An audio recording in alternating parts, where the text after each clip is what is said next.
The Betty Boop Limited is a Betty Boop cartoon from 1932. This is directed by Dave Fleischer and Willard Bowski, with a voice cast including Billy Murray and Questel. And I don't really know how I feel about this. It sounded interesting, but I actually found the performances of the characters in this to be kind of dull. And if this was on a stage rather than on a train, I really don't think it would have had much to offer.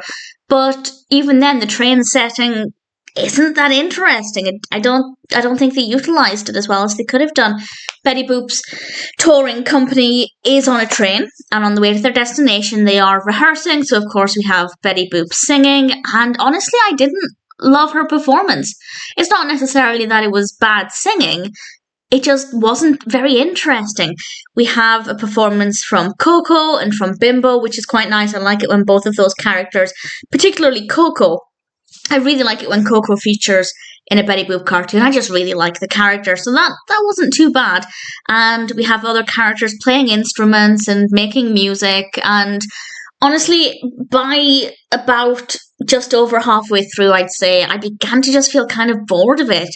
And I feel like the last minute was just terribly dull.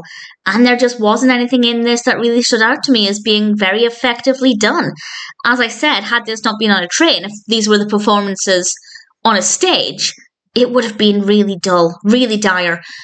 Because we're on a train, we do have a few little things to look at that are a bit different, but not to the point where it makes it feel exciting or fresh or different.